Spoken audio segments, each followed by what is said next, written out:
So I have recently had several strokes. That's something that I had no control over. When I assess what that's done for me, one of the big ones is that I have an area that I can't see, and it prevents me from being able to drive. I have not been told I can't drive. I have only limited myself from driving because I think it would be dangerous to do that right now. But the point is, some people come up to me and says, "You're not driving, are you?" Well, what's behind that statement? What's behind that statement is I'm afraid to be in this world with you because you might be driving. It means I don't trust you. It means that you are not a welcome member of this society. I want to push you away, just like so many people have pushed Andrea away. What I prefer is when people come up to me and says, "I'm sorry you can't drive. Is there anything I can do to help? Can I drive you somewhere?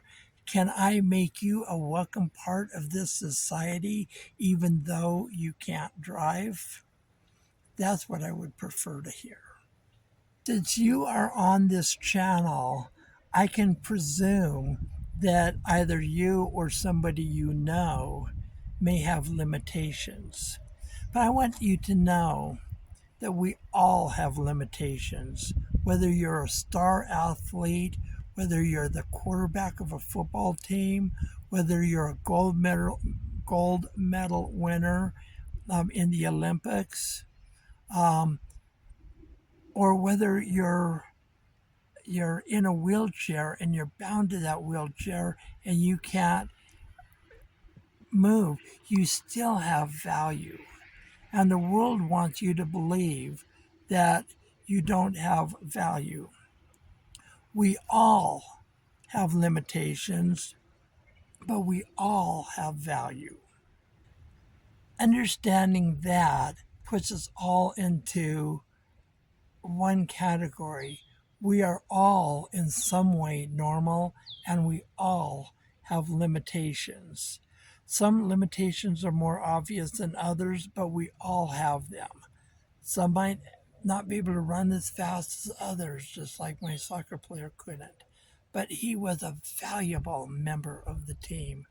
Whatever your limitation is, whether it's cerebral palsy, whether it's having strokes, whether it's some other physical disability, or whatever it is, we all in the sight of God have value, and each of us should be giving value to everyone else around us, and we should all be receiving value from other people.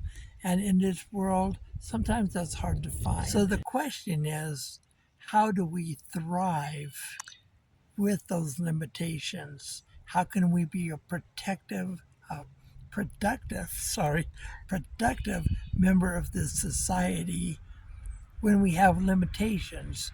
Well, it's easy when we understand we all have limitations and we all can help one another to thrive, to become everything that God made us to be.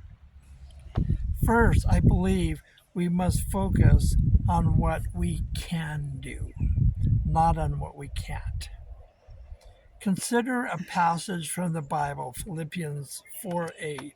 Finally, brethren, whatsoever things are true, whatsoever things are honest, whatsoever things are just, whatsoever things are pure, whatsoever things are lovely, whatsoever things are of good report, if there be any virtue, and if there be any praise, think on these things. Even if you are not a Christian, even if you don't believe in God, you would have to admit that the Bible expresses wisdom to all of us in some ways.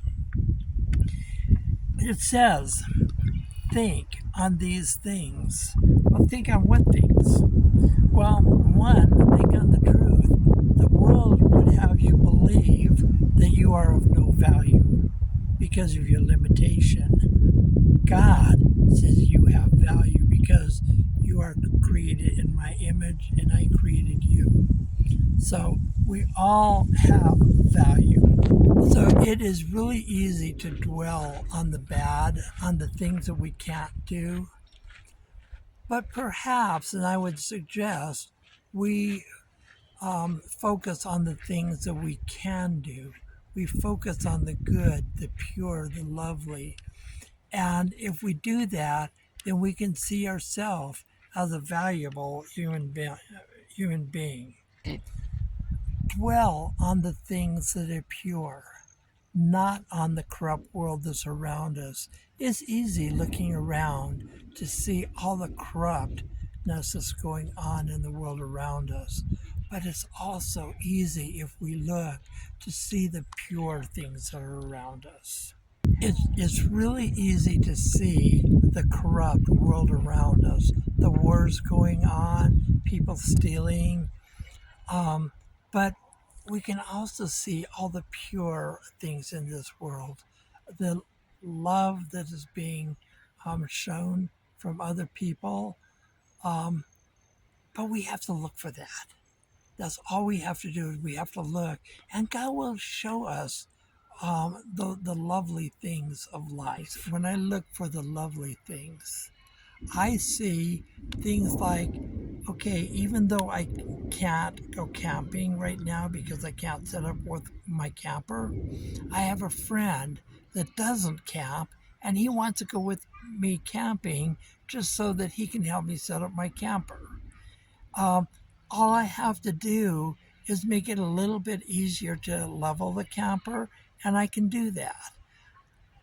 And then I can go out camping in a lovely place. I can go out to a lake and go kayaking. Andre has a friend that is a pharmacist, and she told her friend about my plight with getting Pradaxa.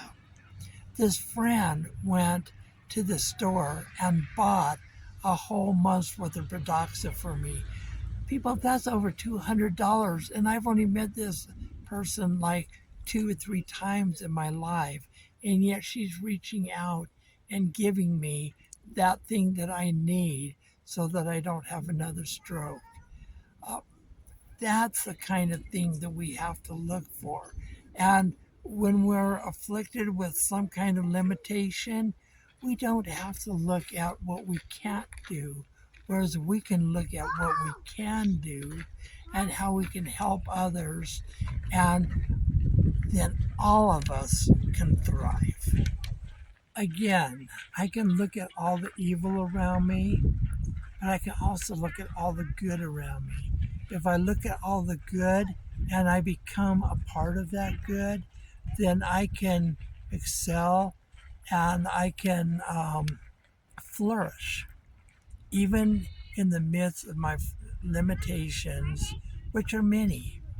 But my goodness, the good things that I can do are also many.